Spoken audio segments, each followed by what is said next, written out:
Wonderful. Thank you very much. So I want this to be fairly interactive. I'm going to start with a discussion, and there'll be a time for discussion in the middle and at the end. By the end of the first half, I want all of you to have practical tools that you can use that can immediately and very rapidly produce a step change in your ability to achieve impact from your research, whatever the research is that you are doing. I called my spin-out company based on my research about impact, Fast Track Impact, because I believe that it is possible to get to the beating heart of the impact agenda, which is fundamentally about people, it's about relationships, and not have to spend all of your weekends and your evenings chasing impact. It is possible to be strategic and to be efficient, and I will give you those tools and those keys to help you to achieve that practically in that first half. In the second half, I'm going to give you some inside knowledge from my experience as a reviewer on a couple of calls under the Global Challenges Research Fund, or GCRF, as I'll call it, and sitting on a panel which led to a blog which I wrote with fellow panelists and the research councils about how to write a fundable GCRF proposal. I will also, in this, provide you with some of the things I was asked to edit out of that blog as well, which I believe will give you an edge when it comes to applying for this particular research fund, which I would argue is changing the research funding landscape given its magnitude and given the very different way in which it treats impact, not as something which just has to be done to an acceptable level, but something which is front and centre of all bids if they are to be successful. So that's where we're going with this. I'd like to start with a question. What is impact? And then let's contextualise this, impact in the context of overseas development. I'd like to start off philosophically, if I may, and we'll narrow this down then to a definition perhaps which is more instrumental and more useful in the context of the research excellence framework which we're all being judged on. So anyone would like to start? Let's build this up component by component, something that you would argue is, or perhaps is not, impact. So who was that? Hand up. Is that? Yes. Making a change. Great. And I've got someone at the back. Dissemination of knowledge. Wonderful. So let's take these 2 points to start with. There is the assumption that there is a change. I'm going to assume that you're saying a beneficial change, something positive. But let's bear in mind, actually, the reality is we may target a beneficial change, and the reality may be that there is a particular group at a particular time in a particular place that experiences a negative change which we're not expecting and don't really want. This idea about disseminating knowledge, so this is impact clearly that is arising from research. We as researchers generate new knowledge, but that knowledge needs to get out there somehow. Can I get you to expand on the word dissemination? What do you mean by disseminate? Various different mechanisms by which you would try and translate your knowledge into messages which are received by people that you want to receive. So it could be through papers, so it could be through policy brief or their blog, or various different structures by which you can get a message to the people that you would like them to get to. Great. So we've got the end, which is some kind of beneficial change. That beneficial change is being located now with certain people who will benefit. And now the mechanism for achieving that beneficial change for those groups of people is in some shape or form we are translating the knowledge that we have generated in our research into forms which are understandable, accessible by the specific people who we think may benefit from or use our research, and some really good examples there. Can anyone think of an impact that involves the opposite of change, actually preventing change and retaining the status quo? Slightly challenging question. It seems counterintuitive. in the research excellence framework last time around, it was actually called negative impact, as something that you might actually want. Maybe in conservation work? Okay, so can you think of an example? Not losing habitat. Great, so there's something which is going to happen which would cause... Didn't hear that. Great, so in conservation, for example, you may want to protect the status quo, which is that we currently have this species or habitat. And there is a change which is going to happen which you need to prevent. And so by protecting the status quo and preventing that negative change, you are actually achieving impact. That could be some external force, it could be a policy idea, a new product that is going to be launched by business that will have some kind of harmful impact that through your research now you have prevented from happening. Most of the things that we're thinking about here are fairly instrumental types of impact. So we've protected a habitat, we've created some kind of tangible change that a group of people say has benefited them. Can anyone describe other types of impact which are perhaps less instrumental in nature? Well, that's a discussion forum like this as an impact, I suppose. Fantastic. Not necessarily translating knowledge, but you're communicating ideas. Yeah, so I would describe this as a conceptual impact. Now, in terms of the research excellence framework, if that is only occurring within the academy, that has very limited value in terms of impact, per se. But actually, I would argue fundamentally that what we should be doing, even if this is only a stepping stone, a pathway to a bigger impact, we should be raising awareness about issues that we are researching, even if we don't yet know what the answer to that problem is. If we have identified that there's a problem, then we need to make people aware of that. And then by collaborating with the people who care about that issue, we may well find solutions which then translate that conceptual impact into a more instrumental impact. Building capacity building impacts, networks, etc. These are all valid impacts, whether or not we perceive they are strategic impacts in terms of the research excellence framework. Let's move this through into ODA now. Overseas Development Assistance. Tell me about how you would perhaps refine or specify what we've said now if we're talking about impacts in terms of overseas development. Changing the perceptions of people who administer overseas development assistance. So organisations, just changing their perceptions, awareness of the problems, what the problems are. Yeah. Great, so I think one of the key issues that you have is just, wonderful. Statistics in error or Yeah. So changing the perceptions of the people who administer overseas development aid and making them aware of problems that they did not yet think were problems. So one of the issues you have is just the huge scales at which you are now working. And of course you can go direct to that particular affected community and work with them, and we should be doing that. But at the same time, we may want to generate impacts indirectly by working with the organisations who can then influence governments and provide funding, create resources, make things happen on the ground. And potentially that could be a more efficient way of achieving large-scale impacts to tackle the scale of the challenges that we may face. Any other thoughts on the international development context for impact? I'm going to move on then. I'm going to give you a couple of things to build on this. The first is what for me is a really powerful way of thinking about impact. This is not a definition of impact, but this is how impact can be evaluated, and this is how it is evaluated in the Research Excellence Framework. And what is powerful for me about this is that there is a stepwise process to this, and I would argue if you want to make a difference through your work, the first question you have to ask yourself is simply, can I do something that is going to be perceived by someone other than me and my mum as actually being significant?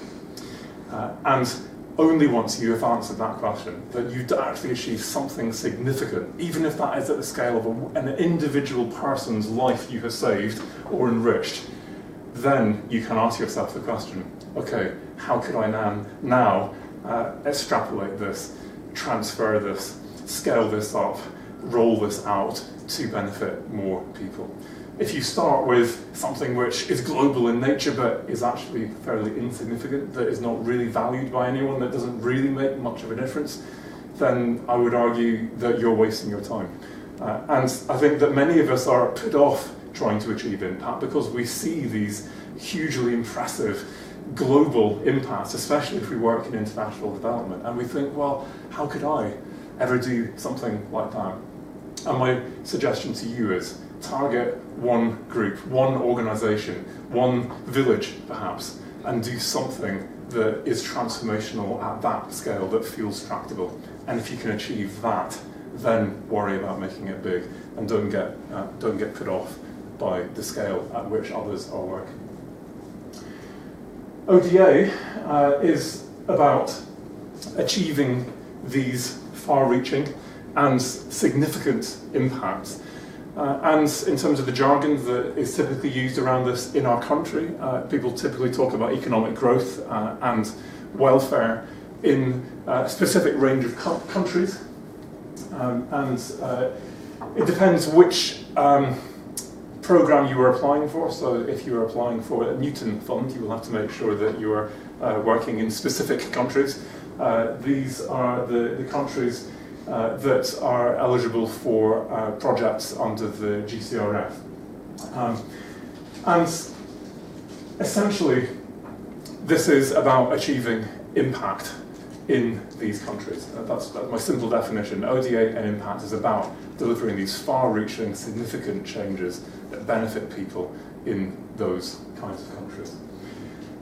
Now, in 10 minutes or so, I'm just going to fairly briefly run through 5 principles that, for me, underpin your ability to achieve impact. And if you can get these 5 things into your head and make them happen, then I believe you can start to achieve impact at a far greater scale, far more deeply and far more significant than you would otherwise be able to achieve. To do this, I want to start by interrogating an assumption. And this is the assumption that if I could just have a big enough idea, that somehow that will grow legs and change the world. This is a field of lettuces in southern Spain where I've done some work recently. And of course the missing link is people. As the gentleman at the back said, this is about translating this into forms that people can understand. Our data and information in our papers and books and whatever has to actually be learned about by someone and transformed into knowledge in that farmer's head and that policymaker's head before that person can then apply that knowledge in practice to make a change. And broadly speaking, there are 2 different pathways to this: public engagement pathways, stakeholder engagement pathways. There's huge overlap. I don't want to get into the details of this, but you will typically do things in quite different ways. In international development, typically we are looking at very specific stakeholder groups, and that is going to be my emphasis today. I'm not going to bore you with the details of the social science behind this, but suffice to say this is based on research that I did, funded by the research councils, that developed based on empirical evidence these 5 principles, and I then built around this my understanding of the latest literature on knowledge exchange, participation and impact, to write a book which I try to write in as simple terms as possible, that is hopefully enjoyable for people who speed read for a living to actually read and access. Rather than bore you with the details of this, I'm going to shortcut you to what I believe is at the heart of this evidence base through a couple of metaphors. The first of these metaphors is an emotional one. A colleague and I went down to London with a sign that simply read "Smile," and we walked past people giving them big grins to see what they would do, and the vast majority of them, despite it being a miserable day in London, gave us a big grin back. And for me, this is a really powerful metaphor because good ideas are like an infectious smile. They spread through that warmth of human connection. And I believe that these 5 principles can enable us to achieve this relational approach to impact. If you want to sum this up in a single word, this is my daughter wearing my shoes in my garden. This entire book, what I'm going to say now, can be summed up by the word empathy. It is about putting yourself in the shoes of the people who might benefit from or use your research, understanding how they think, how they feel, so that you can intuitively adapt what you're doing to meet their needs and their priorities. So 5 principles, and I'll go through these fairly briefly. I apologise that I have a photo story which will build through this, which is taken in the UK, not in a developing country context, but see if you can work out where it is based. The first of these principles is design, followed by represent, engage, early impact, reflect, and sustain. And the first of these is all about planning for impact. I believe that we need to design impact into our research from the very outset. And to be able to do this, we need to have a clearly articulated impact goal. And certainly when I'm reviewing research proposals, the thing that I find most lacking in impact summaries is a clearly articulated impact goal or any kind of impact objectives. And that's because it is actually remarkably hard to do. We're taught as researchers how to come up with research questions and research objectives. We're not taught how to come up with with impact goals. I will show you my fast-track impact planning template, which hopefully makes this easier for you in a moment. If you've got a clear goal, then you can make a plan to achieve that goal. And I'll explain how you can do that in about an hour of your time. That can really make the difference between hoping that you have an impact, worrying that you're not having an impact, and genuinely making progress in a stepwise manner to achieve that impact. Good news is we don't all have to be amazing at everything to make this happen. We can hire in skilled help, and our funders increasingly want us to do this. They want us to put money to our pathways to impact, and that means it's less stress for us, and we can produce much more professional outputs as a result. The second of these principles then is about systematically representing the needs and priorities of those who might use or benefit from your research.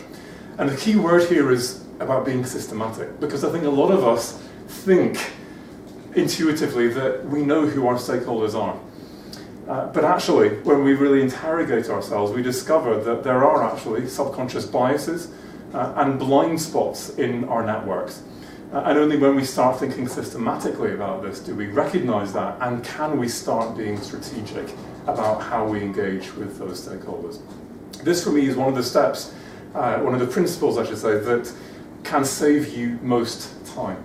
I think a lot of us will just be quite reactive, and we will react to the needs and priorities of whoever gets in touch with us. And that's fine, and I'm not saying we should be closing our door, but we shouldn't necessarily spend all our time in reactive mode, ignoring the fact that there are actually some very important strategic stakeholders who we ought to engage with, who are not knocking on our door, and who we will actually have to put some effort into reaching, because they are actually hard to reach, who could benefit substantially more than the people who are naturally reaching out to us, and who we perhaps should be investing our time with preferentially if we have limited time available. So systematically have a think about this, and I'll explain a bit more about this when I go through the tool that helps to do this. Do bear in mind that there can be ethical implications of embedding stakeholders as part of the research process. In international development in particular, co-productive processes are very often beneficial, advisable, and the level of co-production that you need to make this work can sometimes cause problems when people have access to data and findings which have not yet gone through the peer review process. More on that in a moment. The third of these principles is central within the 5, and it is for me, of central importance, and it is engage. And it's a particular type of engagement that I'm talking about that has three very important characteristics. I'm talking about engaging in relationships which are two-way. So this implies an attitude of humility, that it's not us telling them and us being right and having privileged knowledge. This is a two-way conversation, and we are learning as much as we are giving. These are relationships which are based on trust, and these are long-term relationships. This is not about the hit and run, get a letter of support, don't get the funding, never speak to you again approach. This is about being in this for the long haul. Whether or not you get this bit of funding, you'll find another way to make something happen. And that will take time. There are clever ways that you can engage efficiently with large groups of stakeholders between funded projects, but you have to be in this for the long haul. This has to be a decision you take, I would argue. I think if you're wanting to start reaching out strategically to stakeholders, the simplest act that you can make that will make the biggest difference is to identify someone who is a knowledge broker. By knowledge broker, I mean someone who is sitting between multiple different social networks who wouldn't typically interact much with each other, and who is trusted by them, who you can reach out to, who can then open multiple doors for you. Now, those people are more likely to welcome you in and trust you by proxy through that intermediary. Of course, you then have to earn that trust in your own right, but that can shortcut you dramatically. There are usually multiple people in these roles in universities, and there could well be people here today. I work part-time for an international charity as their research lead, and in a particular environmental network, act as a knowledge broker, write letters of support for other academics. There are people like me all over the academy who can open those doors to the organisations you need to connect with, if you can just find them, and they're really easy to reach out to. The fourth of these principles is all about timing, and this is about recognising the fact that we typically work on very long 3 to 5 year timescales, whereas many of our stakeholders want and need results much quicker. And so we need to be creative about how we create value in the short term. And this is particularly important, I would argue, in the international development context, where we want to co-produce, and where we actually very often are putting quite a lot of demands on people's time and energy and networks and resources up front to build a consortium and to actually get that research done. Years before they actually get the findings and the results and the impacts that they want. So what can you do up front? Here's one very simple suggestion. There are more in my book. Have a think about how you can make that initial literature review available. Many of the people that I work with in the third sector, in consultancies, in government, will tell me that actually just simply being put onto that cutting edge of the latest literature, behind the paywall, even if it's still in academic jargon with all the references, is actually hugely beneficial for them. A couple of hours extra work, half a day maybe, to turn that into a briefing note or a series of briefing notes in simpler language with some diagrams and images and a bit of design. And instantly, within the first 2 or 3 months of your project, you've actually brought everyone up to speed and added value. And I think we very often take for granted our privileged position on that cutting edge behind the paywall, with the ability to synthesize all those complex and conflicting arguments into something that makes coherent sense. And we have that opportunity to give that to the people we work with. The last one then is all about becoming a more reflective practitioner. I believe that we need to build in opportunities for reflection into our practice so that we can learn what works in terms of knowledge exchange and impact, and what doesn't work, so we learn from our mistakes and can sustain these relationships for the long term. For me, the most challenging part of this is the process of tracking my impacts, and I'll show you the technique that I use later on to make this really easy and quick. It does motivate me a lot, but we need to know if the activities we are pursuing are working or not, and if we are moving towards or away from impact, if we are serious about achieving these beneficial changes. So 5 principles which I believe can fast track your impact, and I'll conclude this segment with another metaphor which contains within it a warning. This is an image of 2 gentlemen apparently fixing a sign on a Russian furniture store. We presume that they've known each other for long enough to build some level of trust. We don't know if this is a long-term relationship, but certainly that morning, as they've been walking on the street and up the stairs to get to the roof, this guy has made the decision that he trusts that guy enough not to drop him. There's been some level of 2-way engagement to work out the nature of the problem, what tools they need for the job. And of course, then it is in the context of this, hopefully long-term, trusting 2-way relationship that he has the right tool for the job. And he's maybe even got a Phillips screwdriver, a plan B, in his back pocket. And I think there's a real danger that the tools that I will give to you in a moment and approaches like mine can be taken as a kind of a toolkit approach where you tick a box and if I've just got the right tool for the job, I can get impact done. That is not what this is about. This is about people first and foremost, and only in the context of those long-term trusting 2-way relationships is it then useful to have the right tools for the job. So let me very briefly introduce 4 tools that I use on a regular basis in my research projects. These are all available for free on the Fast Track Impact website. The first of these is stakeholder analysis. If you want to find out more about it, have a look in my book or my blog. This is my version of this. This is something I've studied and published on a few times in the past.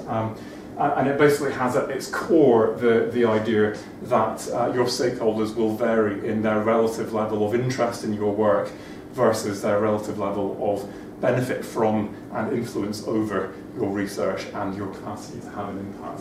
So find out who are the influential, interested stakeholders, but don't forget that there will be some very influential stakeholders who may not actually be that interested in your work, who may be very hard to reach, who potentially have the power to facilitate incredible impacts or to block you from achieving impacts altogether. And don't forget that there will be people who have no power whatsoever, marginalised, disempowered voices who care deeply about your research and would love to be involved, but who you have the power to then bring into your process if you wish to. And this tool helps you to think strategically. And for me, I use this to work out who is the first person I'm going to talk to, and then the second, and I break it down. And even if it's just one person, one organisation per month, doing it in this structured, strategic way means that by the end of a year, you have actually now got relationships with key people that you need to have relationships with, and you're starting to generate impacts for them. This is the second of my templates. So you can see these in detail on my website, Word editable versions of these. And this one is, for those of you from international development, I'm not sure if you all are, you'll be familiar with log frame or logical framework analysis. This is just a logic model which starts with the impact goal.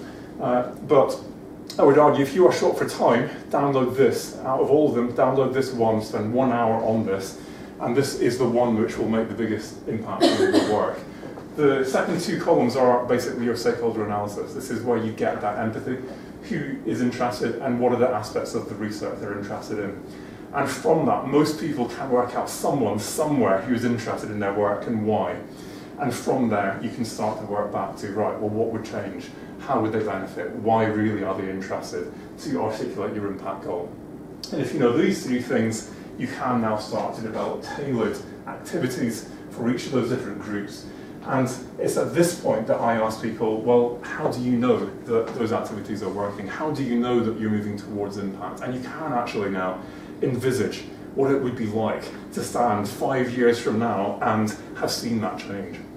and you can describe the things that you can see or the things that have happened, and those indicators become things that you can now measure and track. And that starts to bring to mind the risks, how you're going to mitigate them, who's in charge of making stuff happen by when, and things actually start to happen.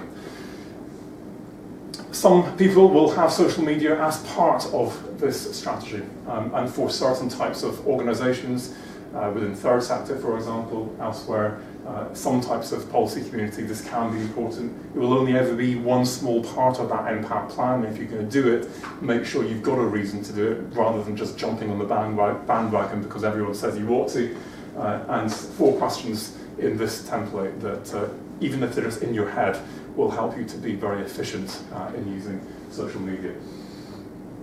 Finally, this is my impact tracking template. It's taking that one central column from my impact plan, and if you're really interested in this, now expanding this out. So I've got indicators for my activities, indicators for my impact, I'm color coding them, and I can really carefully track what's happening every project meeting now.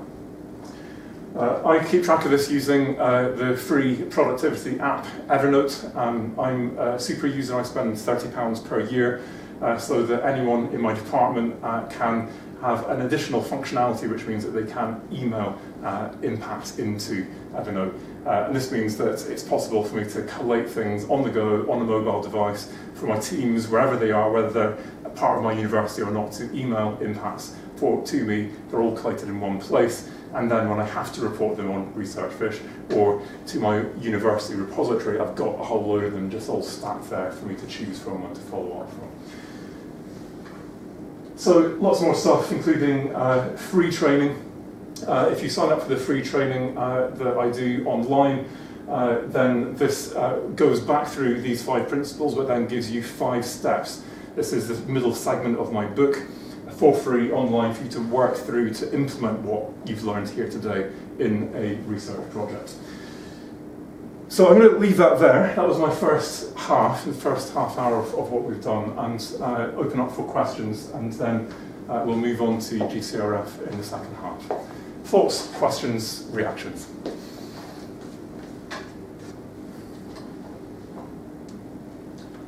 How do you go through the process of strategically thinking through who your stakeholders are? Because that kind of struck a note that you miss them sometimes because you don't know what happens to your research. So how do you think that through? So for me, this is about these 2 criteria. And for stakeholders, I'm thinking mainly about their influence over my capacity to do the research I need to do and have the impact that I want to have that will benefit them and others, ideally. And there are key strategic partners who will be hugely influential in enabling you to achieve that work, who will also be massively interested. And so it's about identifying those groups up front so that you don't discover them at the end of your research when they could have potentially given you access to more funding, to data, to people, to project sites, and all the rest of it, very willingly, because actually you have the same impact goal at the end of the day. As an example, which will be unpopular with some, I assume, for the N8 Agri-Food project, which has its secretariat here in York, there is an incredibly entrepreneurial dairy farmer based just outside York who regularly knocks on the door of the secretariat saying, I want to be global, international, I've got all these incredible ideas. And we could spend huge amounts of time engaging with this one dairy farmer, and we're not closing the door to him by any means. He's coming to events where we are talking to him, we're engaging with him, but we're making sure that we don't spend too much time on this when actually on our doorstep are a whole load of multinational corporations who could actually help us to achieve massive impact. As a result, we've proactively gone knocking on the door of Nestle to get access to its global network of dairy farmers and their sustainability program to more sustainably produce milk. And we've just submitted a bid this week for £1.7 million to achieve massive global impact with that and a whole series of other industrial partners. And so for me, this illustrates, well, great, if we get that funding, we probably will be talking to that dairy farmer as well. But in terms of my investment of time, I've still never met the boy in Nestle, but I guess 8 phone calls and a series of emails, and we have now a potentially massive impact from this project with the dairy sector, which we couldn't have before. And that limited time on my part was much better invested with Nestle and then cascading through them to their third sector and other business partners than it was going from the bottom up through that individual dairy farm. Yeah. You mentioned that impact is about relationships. It's an exchange of information. One of the themes so far. Have you ever found that one of the stakeholders that you're engaging with has tried to influence your research in a way that you're uncomfortable with? And if so, how have you reacted and dealt with that issue? Yeah, on a fairly regular basis, sadly. I think that as soon as you go beyond the academy, start working in the real world on contentious issues, you will discover that there are multiple opposing views in the outside world, and they all want to use what bit of evidence you've got to pursue their agenda, their aims. And I would say there's kind of 2 different approaches that you can use on this, and it really depends on how trustworthy you think these people are. And I've certainly been in situations with people that I suspect want to cherry pick and distort and misuse my research, and I'm actually very careful about how I work with them and actually the distance that I'm creating with those. And I may well actually say, well, there's 2 sides to the story, but these guys I can work with, these guys I can't, so you know what, I'm going to focus my pathway to impact on this one side of that debate. In other cases, actually both sides of a debate have equally credible viewpoints, and I will actually work with both sides of that debate to say, well, what can we do that can help you, what can we do that can help you? This will be based purely on what the evidence says, but before we know what the outcome is, let's work with both sides of this so that you can scenario plan for if the evidence goes the wrong way, as far as you're concerned. And we can work with you to understand, well, what might you do then if the evidence goes the wrong way for you, to find a way of at least ameliorating the negative impacts on that and potentially working more constructively with these other guys and being an intermediary so that we can try and bring these warring factions closer together. It doesn't always work, and I've had my fingers burned. That's what happens in the real world, but yeah, it is possible, I think, to work constructively with people who have a very specific take on your work, but caution is required. One final question, and I'm going to move on, if there is. Okay, let's move on and make sure we've got time to really think about GCRF. Now I'm going to make a few assumptions here. One quick slide just to show you the magnitude of this. So 1.5 billion over the next however many years that is, up until 2023. I think I maybe got that wrong. Is it 1.5 billion over the course of the next Parliament? But it's going to get, anyway, the point is it's big money. And if you look at this in relation to the rest of the Research Council's funding, then this is a very big portion of the pie. And we need to think about how we're going to adapt to what is, I would argue, a quite different way of proposing research. So first of all, 3 elements of a successful bid, which are quite obvious, and then 7 things that can help you to achieve the hardest part of this, based on my experience as a GCRF panel member. So this is the quote from the Research Council website on their GCRF page, so that's rcuk.ac.uk/GCRF. Cutting-edge research that addresses the challenges faced by development countries. And what this clearly shows us is that cutting-edge research is at the core of GCRF. I think that there is a misconception amongst some of us that actually, because impact now is so much at the heart of GCRF, that if you've got something which is, to be honest, a bit incremental, not that exciting, not that original, not that groundbreaking, that you can get away with it in GCRF. And I'm going to tell you now, absolutely you cannot. and despite the magnitude of the funding, the competition is fierce, and these are judged in exactly the same way. Oh, there's a third one somewhere. Oh, maybe it's coming. These are judged in exactly the same way as any other research council call in terms of research excellence. It goes out to that peer review college, and if your peers do not think that this is exciting, groundbreaking, original research that is rigorous, then you're not going to get GCRF funding, no matter how big the impact. And I did see examples of projects which could have been phenomenal in terms of their economic impact, but that were effectively just consultancy projects in terms of their research, and they were not funded. So there's a really clear message: it needs to be groundbreaking research. But that clearly then does address these specific needs. So in that respect, it is no different to any other call. You have to demonstrate why it is novel, significant, exciting, etc. There's another misconception here, and this is a point of detail, but it can be an important point of detail, which is that some GCRF calls explicitly state that they are looking for a balance between disciplines that matches the research councils that fund the call. If that is the case, then clearly you need to make sure that you've done that. If they have not specified that, then I would personally be calling them up to check this, but the advice I've been given from the research councils is that if this is not specified, then you do not have to represent all of the research councils. So it could be that in this case, if it was a BBSRC-led call, you could have a project which is led by a social scientist with mainly social science that still meets all of the objectives of the call, but through social science rather than biological science, and you could get funded despite the fact that this is a call which has been led by BBSRC.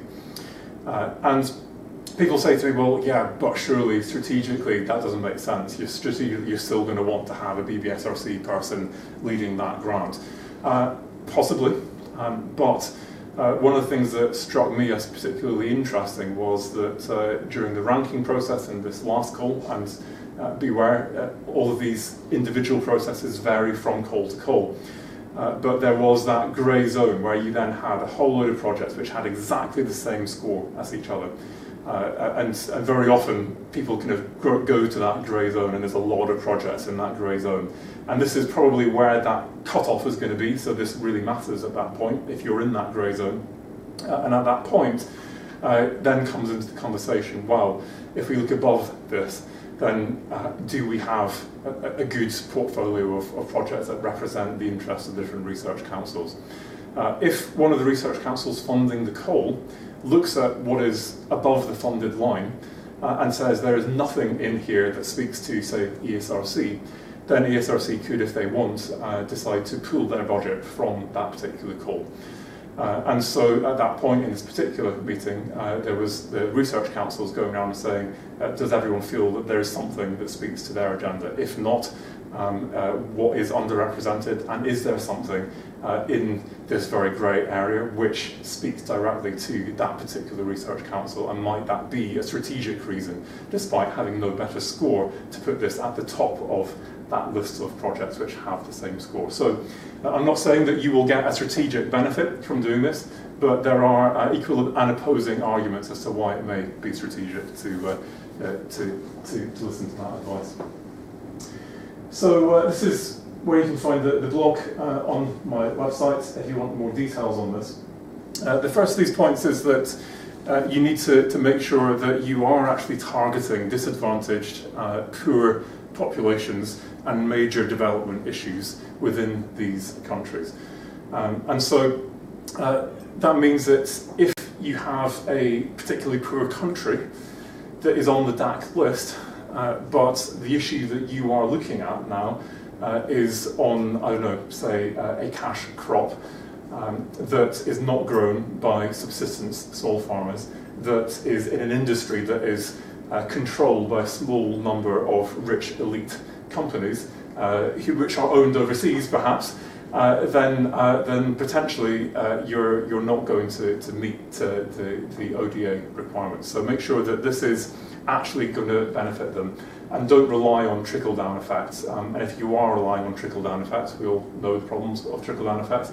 Make sure that it is genuinely credible, and as part of your pathway to impact, there are a series of activities you are doing to concretely make sure that those communities actually do benefit.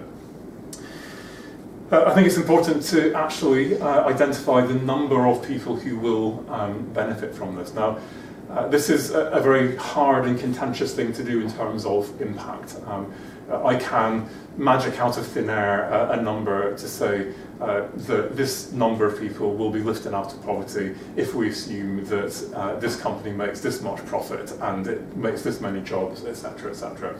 And we all know that impact is highly dependent on many different factors. We can't guarantee that will happen, and unless those assumptions are very rigorous and you have a very strong pathway to impact, that will probably not be credible.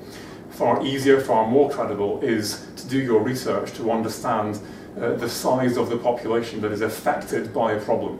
This is something you can evidence and should evidence, and then talk about how you will solve that problem and credibly how much of that problem you can solve, and then make the assumptions about, well, therefore, how great might the benefit be. Over-extrapolating doesn't win you any friends, and so it is tempting, I think, sometimes to do this, but I'd be very careful about not making your assumptions very clear. This is a slightly problematic issue now, and my hope is that this gets fixed. As we speak at the moment in early 2017, I do not believe this has been fixed yet. There is huge demand for these coals. As a result, the last one that I was involved in, there were 600 applications went in. And that meant that there had to be a very efficient sift process. And so what happened in this particular coal, and I understand that this happens across other coals as well, is that the sift was done by Research Council staff initially, based purely on their perception of eligibility criteria and fit to coal, not by academic experts. Their recommendations was then taken to a SIFT panel, which had a number of academic experts on it. Those SIFT panels don't have a lot of people, they don't represent all of the interests, so they've got big gaps in their knowledge. And when you are trying to sift through 600 applications in a day, the reality, I believe, is this is likely to be more of a rubber stamping job than it is really interrogating whether or not these are genuinely fitting to the scheme. And there's certainly evidence in the process I was involved in that good proposals got sifted out and that weak proposals got sifted in, and that process didn't work. Now, the research councils, as I've spoken to them, are saying we are open to suggestions about how to make this better. If you can tell us how to make it better, then we can make it better. I have no idea how to make it better. I've not heard anyone who has any ideas how to make it better. And if this doesn't fix, then the simple fix to this is make sure that in your project title, even, that you make it absolutely obvious that this directly fits the call and is eligible, so that if you do end up the wrong side of that SIFT internal process, that academic SIFT panel instantly see from your project title that this looks a bit suspicious. Why was this recommended to be sifted out? And they bring it back in, they look at it, and then make sure they're not going to go any further than your objectives and your summary, make sure it is absolutely clear. So the importance of a project title, I would argue, has never been greater. The next then is building capacity for research and development within country partners. Now, this varies depending on the nature of the call. There are specific capacity building calls under GCRF where this is, of course, of crucial importance. I can't remember if this is another point, but I'll say this now because this is, again, something slightly informal. The reality is that the research councils want to fund people to establish new collaborative relationships with partners overseas. The evidence that I saw from sitting on this panel was inevitably the strongest, most convincing proposals were the proposals that show that there was a long-standing relationship, a track record with organisations that they had already worked with historically in the past. And whether the research councils want this or not, there is a bias in the peer review college and in the panels towards thinking that it is a safer bet to give these projects to people who have those long-standing credible partnerships. So it's worth investing in those. Yes, that was the next point.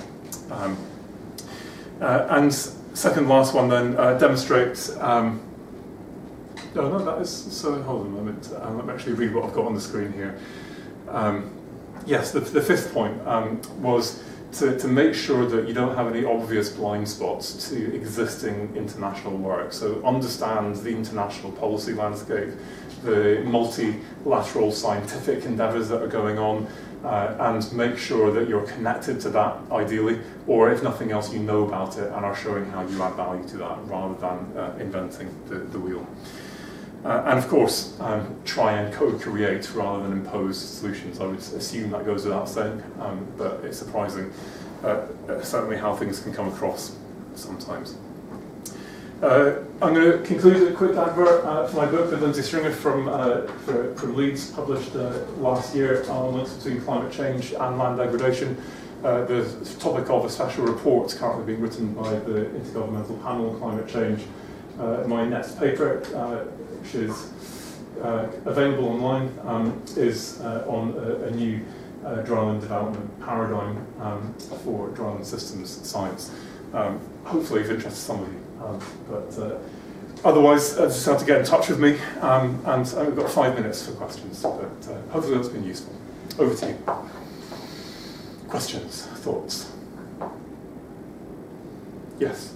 Would you say, Mark, that there are different degrees of rankings in terms of impacts, and it should be aiming for certain types of impact, or it should be aiming for impacts across the board, or where do you think the impact should lie when you're developing the proposal and you're putting a pathway to impact together? What should the ranking be in terms of which impact should I target first? Okay, so certainly in my book, I'm not sure if I blogged about this, there's a typology developed by someone called Laura Meagher, M-E-A-G-H-E-R. She does impacts reviews for the research councils and others, which has 5 types of impact. Instrumental is one of those, and I would argue that for GTRF bids, yes, have those other types of impact, but make sure ideally that there is something instrumental, because in terms of your ODA relevance, ideally this is about economic growth and welfare for disadvantaged and impoverished communities. So make sure people benefit in tangible, measurable, clear ways if you possibly can. I think what's confusing about these is the fact that you've got a pathway to impact and you've got this ODA relevance statement. Let me know if you'd like me to share this. I've had permission from a colleague who's allowed me to share their PI response and their pathway to impact. And what is really revealing about this, and why I sought permission to share this, was that their pathway to impact was judged to be acceptable by the reviewers, acceptable by the panel, not exceptional, but acceptable. But their PI response, 2/3 of it is given over to answering questions and critiques about their pathway to impact, because although it was acceptable, actually there were big flaws, holes, doubts people had about it. It was good enough to pass muster, but in terms of their ODA relevance and therefore the strategy fit, there were huge doubts that were raised by their pathway to impact that were the biggest concerns on that bid, and that was what they had to address in their PI response. So you think you've done enough with your pathways to impact. Actually, it is really core to achieving your ODA relevance. So make sure that you've got something instrumental in there, I would argue. So do you think you should build the impact into the research question rather than it being something you think about after you come up with the research question? I'm not sure. So the danger of that is that you then perceived to have watered down the research, and so you have to play to that peer review college who want to see exciting research, and in my experience, although it might make sense to do that strategically, it can be dangerous to mix them up. too much. I think in an ideal world, you've got a read across. So you've got research question 1, this will lead to X, Y, and Z outcomes in terms of impact, which you can then see is in your pathways of impact, that here are now all of the activities that will actually achieve that. And so have it all connected, but I think strategically it could be wiser to keep them separate for those different audiences. Yeah. You mentioned about social media and not to bandwagon, but it should play a small part. I just wondering if you could elaborate a bit on what part it should play. What should we include about social media in regards to that? So for me, this is all about using whatever online influence you can gain in a targeted and time-efficient way, and translating online influence into offline impact. And I would argue that it doesn't matter how many YouTube views you've got, Twitter followers, likes, blog reads, whatever it is, if that influence hasn't actually translated into offline impact, it means very little for ref, for ODA, for anything meaningful. It massages your ego, probably more than anything else. And so for me, I'm trying to design specific funnels now, to use the business language, that will funnel people from different parts of my digital footprint through, I'm getting traffic to that digital footprint through my social media, and there are funnels that are built in there that then persuade people to give me their email address, enable me to then engage with them via email or LinkedIn chats or groups or whatever in genuine, meaningful conversation, one-to-one with them, and from there onto a phone, onto a face-to-face, and a clear ask, a clear goal. But I'm starting that right at the beginning with, this is the outcome that I want in the offline world with this particular group, and these are the different pathways that I can use in the online space to achieve that with these groups.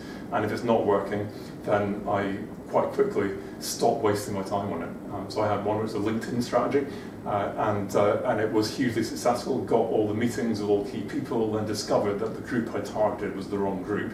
They didn't have the power to achieve what I wanted, and I had to then use a completely different pathways of impact, which didn't use social media at all to reach chief executives of companies instead, because that, it turned out, was the only place I could go to achieve the impact I wanted.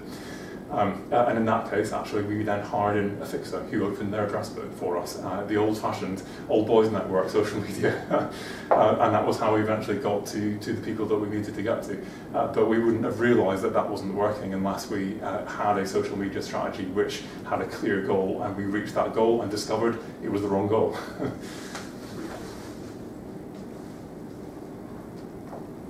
Good, I think that's us out of time. So do continue to interact with me. If you want to sign up to the online training, then the commitment that I give to you is that if you get through all 5 steps of this, you implement it into one of your projects, then I will give you written feedback on something. So that could be a pathways to impact, it could be an ODA statement for a GCRF bid, it could be a policy brief, whatever you want. So very happy to work with you. My ask is for you to do a bit of homework and invest in this process, and then I'm very willing to invest and give you time face-to-face. I am in York as part of my N8 role on a regular basis, or in written form. But otherwise, stay in touch via email, Twitter, and let's continue the conversation. Thank you very much, everyone.